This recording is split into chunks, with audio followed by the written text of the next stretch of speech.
P4 number 74. Here we have a fraction where the bottom of the fraction is a subtraction of fractions. Now, the complication of this is that the bottom bit has these fractions that were being subtracted. So if we can turn this thing into a single rational function, then we'll be able to turn the fact that it's on the bottom or being divided, then we can turn that into a multiplication by flipping it over. So let's look at this fraction, this subtraction of the fractions on the bottom, x over 4 minus 4 over x. Okay. Now, if we want to actually subtract these things, well, I don't really like subtraction, so I'm going to add a negative 4, right? So that's going to be the same thing. And we need a common denominator. So here, we're going to multiply by x over x to give us x times 4 on the bottom. And here, we're going to multiply by 4 over 4, giving x times 4 on the bottom. Now, x times x is x squared over 4x. The multiplication means we can flip this order, plus a negative 16 over 4x, which means that we can break this up into a single fraction of x squared minus 16 over 4x. Right? So this is the fraction that is equal to the thing that we had on the bottom up here. Right? So we're going to have x minus 4 over a single fraction, x squared minus 16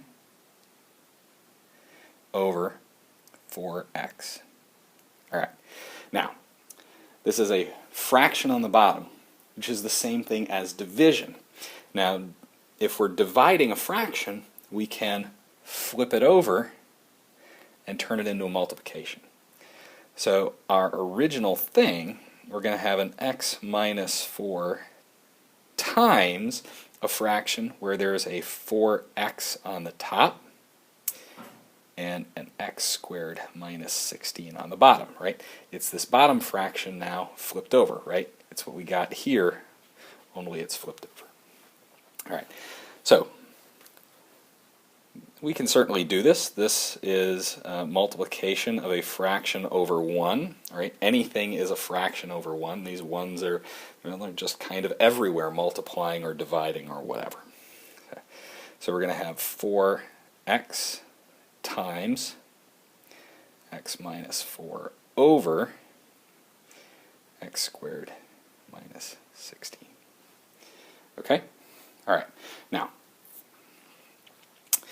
can this be simplified? Well, on the bottom, we have x squared minus 16, which is the difference of squares.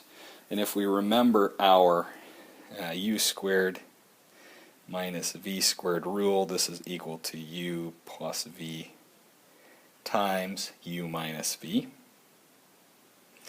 Okay, so one of our terms is an x, one of our terms is 16 is 4 times 4. I mean, that's how we got it. We got this 4 times this 4 up here. So we're going to get 4x times x minus 4 over. The bottom is going to be x plus 4 over x minus 4. All right. So is there anything that is a common thing that is multiplied on the top as well as the bottom? Well, we have the 4 and we have the x, but they're not multiplied anywhere else. They're added into some things. And once we have this addition, right, we can't mix our actions like that. So x minus 4 will cancel out on the top and the bottom since it's multiplied both things. So our remaining term leaves us with a 4x on the top and an x plus 4 on the bottom. Okay. Now, we have to worry about the fact that when we constructed this thing, we got, among other things, right, if x was 0, this fraction didn't exist, so we have to disclude x can't be 0, otherwise our thing can't exist.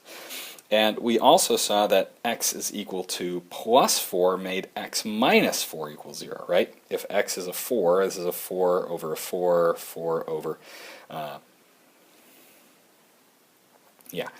4 over 4, 1 over 1 minus 1. So x cannot be 4 either, okay? And under this construction, we see that x can also not be minus 4. Okay, so that is our final term with our restrictions on the domain of our function.